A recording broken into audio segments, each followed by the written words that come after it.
During closing arguments in a medical malpractice trial, an accident trial, or even a wrongful death trial, at the very end of the case, when the attorney asks the jury to give them money as a form of compensation, is the amount that the attorney asks for set in stone?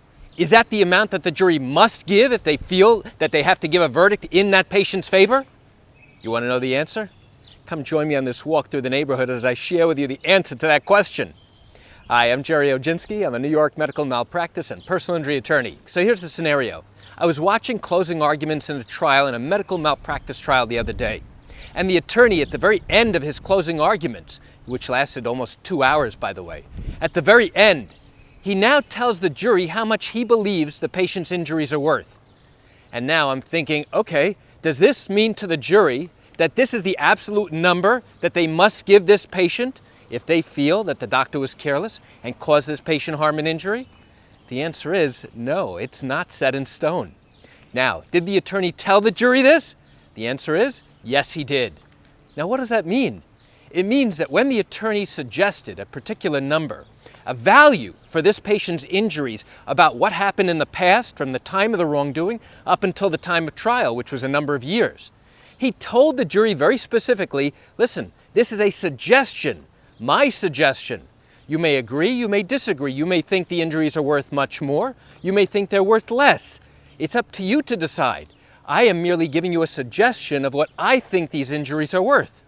Now, he did the same exact thing when he talked about what's known as future pain and suffering, future damages, from the time of trial into the foreseeable future. So now, based upon the next 25 years of having these disabilities, he now asks the jury to consider, again, to consider a significant amount of money, and he actually gave them a specific number. And now again he says, listen, this is only a suggestion that I am making. You, of course, can decide that her injuries are worth much more, or they're worth less. And you, the jury, collectively, when you go in to discuss this particular case, you will make a decision together about the value of her injuries. So why do I bring this up? I bring this up because many times an attorney during the course of a trial, at the very end, during closing arguments, will suggest to the jury how much he or she believes, that this patient's injuries are worth. The jury can agree with it, they can disagree with it. They can give more, they can give less.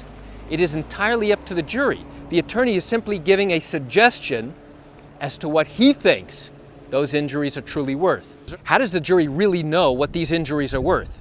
Well, it's not like a lost earnings claim where we say, listen, this patient was earning $100,000 a year. We have her pay stubs, we have her W-2 forms, we have her tax returns, and now we can show you exactly how much she earned each and every year. Now, when we talk about pain and suffering and loss of enjoyment of life, we don't have actual hard numbers that we can now show to the jury and say, look, this is worth $100,000. She's not able to work for the next 25 years. Take 100,000 times 25, and that's her lost income over the course of her lifetime, or some other number like that, right?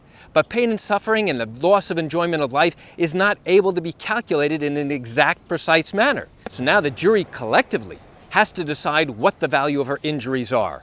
Are her injuries that significant? Is it worth $5 million? Is it worth 10? Is it worth $20 million? Is it worth less? They have to come to that conclusion based upon the testimony that's presented by the medical doctors, the testimony of the patient and anybody else to talk about her injuries and what she can no longer do or do with difficulty. All of that information will hopefully help the jury come to a decision about the true value of this patient's injuries. So why do I share this great information with you? I share it with you just to give you a sense of what really happens in these medical malpractice cases, these accident cases, and these wrongful death cases here in the state of New York. You know, I do realize you're likely watching this video because you have questions or concerns about your own matter. Well, if your matter did happen here in New York and you have not yet started a lawsuit, but are thinking of doing so, what I invite you to do is pick up the phone and call me. You know, I answer questions like yours every single day, and I'd love to talk to you.